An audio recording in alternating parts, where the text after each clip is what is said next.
Na aula de hoje, eu gostaria de falar sobre o que nós cristãos acreditamos sobre a Bíblia. Vamos lá?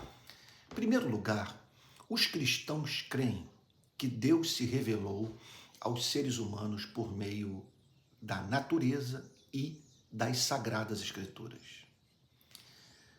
O cristianismo, portanto, parte da pressuposição que o Deus que existe quer se fazer conhecido do homem e da mulher, por três motivos. Em primeiro lugar, porque ele nos fez para o adorarmos. Nós fomos criados para só encontrarmos plenitude por meio da comunhão mais íntima com ele. Em segundo lugar, ele se revelou a nós por meio da natureza e das sagradas escrituras, porque nosso coração não encontra descanso enquanto não descansa nele. Ele nos fez para nós o adorarmos e para provarmos dos efeitos mais amplos possíveis para todas as áreas da nossa vida, do contato íntimo com ele, da percepção de quem ele é e do que nós representamos para aquele que nos formou. E por fim, ele se revelou a você e a mim porque fomos feitos de uma tal maneira que o nosso coração não consegue encontrar prazer, não consegue crer, não consegue amar aquilo que a mente desconhece, ignora, sabe? Não teve acesso. Então, portanto, a revelação é algo que se ajusta perfeitamente ao interesse do Criador pela nossa felicidade e à constituição humana. Então, existe uma revelação geral e uma revelação especial. Existe a revelação que Deus fez de si mesmo na sua criação e a revelação que Deus fez de si mesmo na sua palavra. Uma revelação é chamada de geral, porque ela atinge a todos os seres humanos. A outra revelação é chamada de especial, porque só tem acesso ao seu conteúdo aqueles para os quais a palavra de Deus, registrada nas escrituras do Antigo e do Novo Testamento, foi proclamada. Então, uma revelação revela o Pai. Ela chama a nossa atenção para o fato de que nós temos um Criador, que ele existe objetivamente, que ele é sábio, é todo-poderoso e que a ele nós devemos sujeição. E por que não dizer que devemos temê-lo, ter por ele um amor profundamente respeitoso, porque ele nos formou, ele é digno de ser amado, ele é o sustentador da nossa vida, quer dizer, você e eu só estamos respirando nesse momento porque o poder de Deus nos sustenta.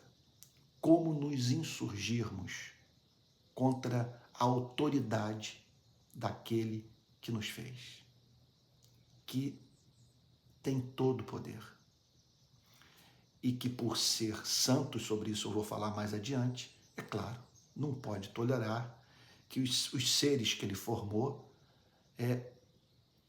vivam de modo indiferente à sua vontade. Então, essa é uma revelação que Deus fez de si mesmo à humanidade, a ponto do rei Davi, no Salmo 19, deixa eu pegar aqui a minha Bíblia, dizer o seguinte, aliás, não preciso nem ler a Bíblia, que é uma passagem tão extraordinária que já está dentro de mim. Os céus proclamam a glória de Deus, o firmamento anuncia as obras das suas mãos. sabe? Um dia revela outro dia, uma noite revela conhecimento outra noite. Não há neles linguagem, nem palavras, nem deles se ouve nenhum som. No entanto, por toda a terra se faz ouvir a sua voz e suas palavras até os confins do mundo. E é por isso também que as Sagradas Escrituras declaram nesse mesmo salmo, olha lá, para falar com absoluta exatidão. Olha só o que diz o rei Davi ainda no Salmo 19. Depois de ter exaltado Deus que se revelou na criação, ele diz assim: a lei do Senhor é perfeita e restaura a alma. O testemunho do Senhor é fiel e dá sabedoria aos simples. Os preceitos do Senhor são retos e alegram o coração. O mandamento do Senhor é puro e ilumina os olhos. O temor do Senhor é límpido e permanece para sempre. Os juízos do Senhor são verdadeiros e todos igualmente justos. São mais desejáveis do que o ouro, mais do que muito ouro depurado, são mais doces do que o mel e o destilar dos favos. Então, a natureza revela o Pai. A revelação especial revela, é claro, revela o Pai, revela o Espírito, mas de uma forma toda especial, revela Cristo. Revela o Redentor. Então, uma nos chama a atenção para o fato de que há um Criador e que a nós nos cabe amá-lo, servi-lo e nos submetermos à sua vontade. Há uma Bíblia dentro de nós. Ele nos fez de uma tal forma que carregamos conosco aquilo que Calvino chamava de semen religiones, a semente da religião, ou sensus divinitatis, o sentido da divindade, o senso da divindade. E temos uma consciência.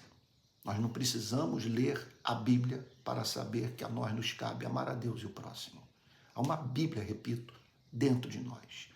Agora, a revelação especial nos apresenta Deus como aquele que quer nos redimir, uma vez que nós pecamos, aquele que nos chama para nos reconciliarmos com Ele por meio do seu único Filho. Vale a pena dizer, e certamente eu já estou me adiantando a muito daquilo que nós vamos ver nas próximas aulas, que ninguém será condenado por não ter acreditado num Cristo acerca de quem jamais ouviu falar.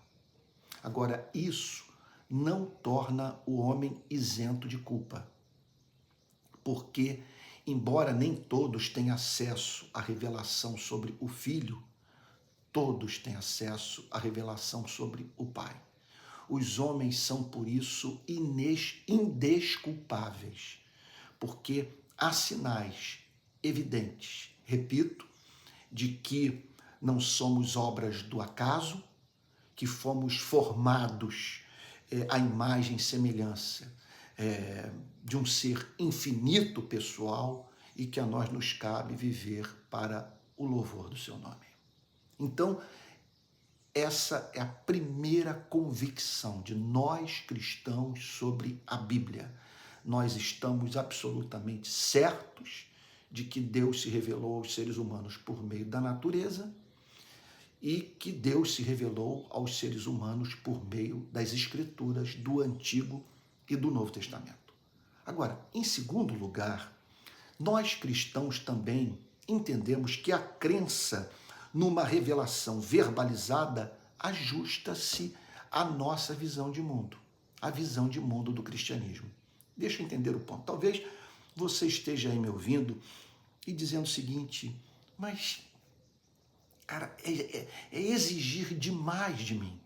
Sabe que no mundo com tantas religiões, com tantos textos que são apresentados como expressões puras da vontade de Deus, do ser de Deus, num mundo como esse, de tantas vozes falando sobre o Criador, sabe, que eu acredite numa única revelação verbalizada, ou que até mesmo possa acreditar em algo dessa natureza, sendo o homem quem ele é, um ser que mente, um ser confuso, um ser interessado na sua felicidade, que pode muito bem criar algo que atenda às suas expectativas egoístas, formando assim um Deus à sua imagem e semelhança. O cristianismo parte da seguinte pressuposição. Esse é um outro pensamento básico. Que Deus é pessoal. Nós, seres humanos, somos pessoais. Portanto, não há absurdo algum em ele se revelar a nós de modo verbalizado e proposicional. Então, ninguém pode declarar que essa espécie de revelação seja inexequível.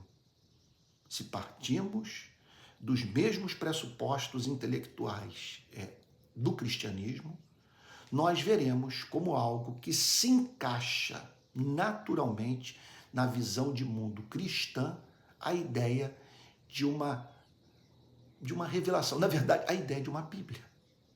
Em terceiro lugar, então veja que a coisa não é por si só absurda. O que nós precisamos saber é se a Bíblia é a palavra de Deus.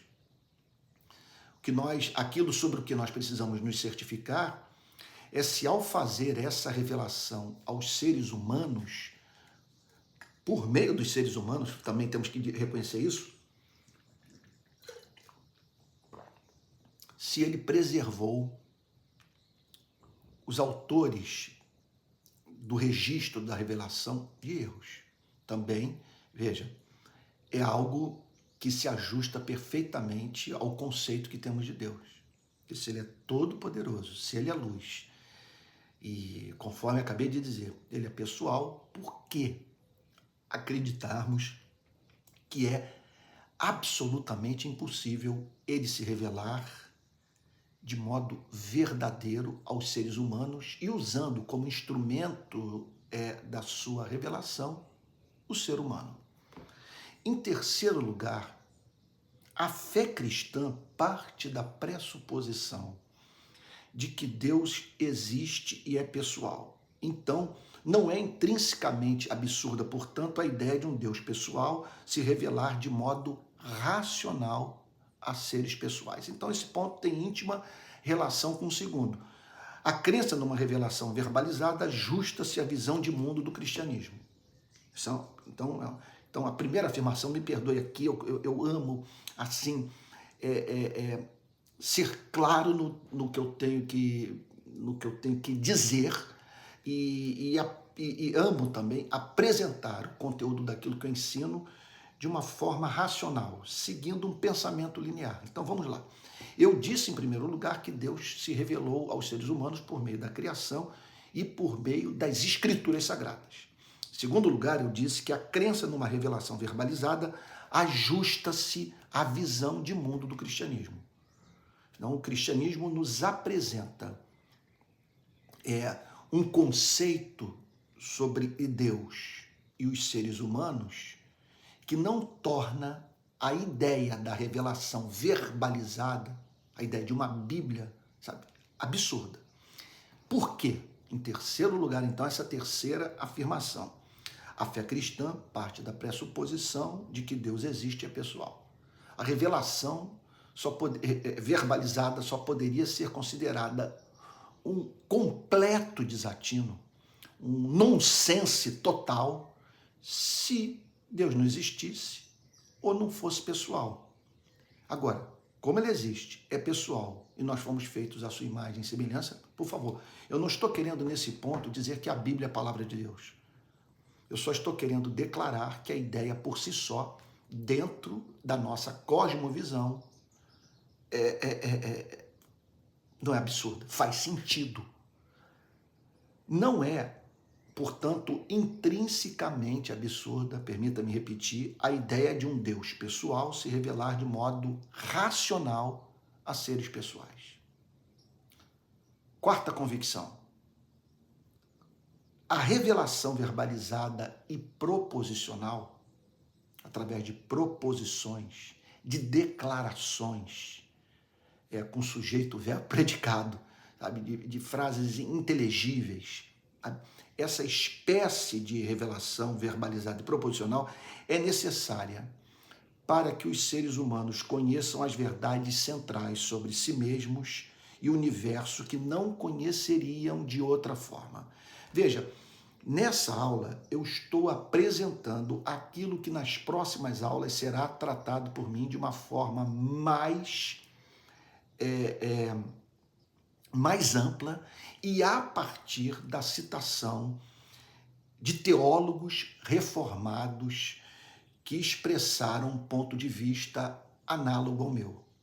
Quer dizer, meu ponto de vista, na verdade, está estribado no que eu aprendi nas Sagradas Escrituras ou naquilo que passei a ver nas Sagradas Escrituras por meio do contato com esses homens. Então, a ideia, deixa eu também aqui, me permita abrir um parênteses, a ideia de que cristãos aprendem com os teólogos do passado, ela não deve ser considerada farisaica, uma mera sujeição intelectual a teólogos que eram homens do seu tempo. Ora, a Bíblia promete que, através da boca do nosso Senhor e Salvador Jesus Cristo, que o Espírito Santo auxiliaria a igreja a guardar a verdade, a conhecer a verdade, a expandir a verdade. São 2000 anos de história, quer dizer, dessa fase da relação de Deus com o seu povo pós a vinda de Cristo, porque Deus sempre teve um povo. Então, desde que ele criou o homem, Deus sempre teve uma igreja, vamos assim dizer. O que mudou com a vinda de Cristo foi o modo de Deus se relacionar com esse povo, que ele sempre teve adoradores. Então, a partir da vinda de nosso Senhor e Salvador Jesus Cristo, houve uma radical transformação na forma dos seres humanos se relacionarem com o Criador. Portanto, nisso que os cristãos acreditam de todo o seu coração, de que a revelação verbalizada e proposicional é necessária para que seres humanos conheçam verdades centrais sobre si mesmos e o universo que não conheceriam de outra forma. Vamos lá. O contato com a criação, ele nos permite, em parte, saber quem Deus é, quem nós somos e o culto que devemos àquele que nos criou. Agora, em razão do estado em que se encontra esse planeta, da condição humana de miséria, de pecado, de insatisfação, de desassossego, em razão do fato de que nós duramos pouco, nos encontramos em processo inexorável de envelhecimento, caminhando para a morte, nós passamos a nos deparar com questões para as quais a revelação que Deus fez do seu ser e dos seus atributos na natureza não nos comunica nada. Nós precisamos saber quem somos, de onde viemos, para onde vamos. Nós precisamos entender os motivos pelos quais nós nos tornamos tão miseráveis. Por que a vida é dura, curta, incerta? Por qual motivo, como diz o livro de Jó, o homem nascido da mulher vive breve tempo, cheio de inquietação? Nasce como a flor e murcha, foge como a sombra e não permanece. É fato, à luz da natureza, da nossa consciência, que se há um Deus, não é possível que ele esteja contente com os seres humanos. Há muita desgraça nesse planeta causada por você e por mim. O homem, como certa vez disse Thomas Hobbes, é o lobo do homem. Isso é um fato, não é uma visão pessimista sobre a vida. Não diz toda a verdade, mas apresenta parte da verdade. Nós somos o algoz do nosso próximo. É impressionante a quantidade de textos do Novo Testamento que revelam, a quantidade de texto dos Salmos que apresentam os autores dos Salmos pedindo a Deus proteção. Mas veja só, no sentido de que Deus os protegessem do próximo, daquilo que o homem é capaz de fazer contra as suas vidas. Então aqui estamos nós, cercados de tensões intelectuais, para as quais a filosofia não tem o que dizer. Sabe? É possível nós nos reconciliarmos contra esse Deus depois de termos produzido 2 guerras mundiais, inventado campos de concentração, confeccionado bombas atômicas, termos permitido que povos inteiros, sabe, padecessem fome, de criarmos algo como, de concebermos a iniquidade de um genocídio. É possível nós nos reconciliarmos com Deus? Se é possível, quais são as condições? O que nos aguarda depois de termos cometido tamanha quantidade de crime? Como esperar que após a morte vivamos uma vida bem-aventurada? Como crer que a experiência da morte não nos remeterá para um suplício sem fim? Ou para o fim da nossa existência por conta da aplicação da ira de Deus, fruto da sua justiça, em nossa vida. Então, nós precisamos desesperadamente de respostas para perguntas que nos são feitas pela nossa consciência, pela nossa razão, que a vida nos força a respondê-las e para as quais, ou diante das quais, a filosofia se mantém absolutamente silente. Ela pode apresentar aquilo que ela julga ser verdadeiro, mas jamais de modo a pacificar uma consciência atormentada. Nós precisamos, meu Deus, só de falar nisso meu coração treme e faz com que a revelação se torne absolutamente amável para mim, porque a nossa situação é tão dramática que nós precisamos de uma voz que tenha autoridade, de alguma coisa que nos convença, que venha acompanhada, sabe, de algum selo, de alguma, sabe, de uma confirmação que dissipe toda a dúvida. Veja, eu estou falando de pessoas, de seres que fazem filosofia em face da morte. Isso é muito sério, sabe? Diante do fato de que terão que se despedir um dia de tudo e de todos que amam. Imagine, um dia, você que é pai terá que se separar dos seus filhos para sempre. Imagine, quer dizer, não estou dizendo que terá que ser assim. O que eu estou dizendo é que isso passa pela nossa cabeça. Sabe? Passa pela nossa cabeça a ideia de nós sermos julgados por Deus em razão da maldade dos nossos atos. Então nós precisamos de uma voz que pacifique o nosso ser, de alguma coisa que comunique esperança, que nos livre do terror da morte. Então, a revelação verbalizada e proposicional é necessária para que os seres humanos conheçam as verdades centrais sobre si mesmos e o universo que não conheceriam de outra forma. Você pode botar o melhor pensador diante do Corcovado, do Pão de Açúcar, diante, sei lá, de uma montanha coberta de neve, do cenário mais estonteante desse planeta, sabe, diante do nascimento de uma criança, sabe, diante, quer dizer, do esplendor da vida, do luar, do pôr do sol, o que for. Você pode colocá-lo ali, sabe, fazendo as perguntas que quiser formular para aquilo que seus olhos veem, ou, ou a partir de pensamento dedutivo, criando um sistema todo de pensamento, sabe? E o homem não obterá resposta nenhuma. Se temos que conhecer a Deus, é absolutamente necessário que Ele se revele a nós. Olha, aqui está você me vendo.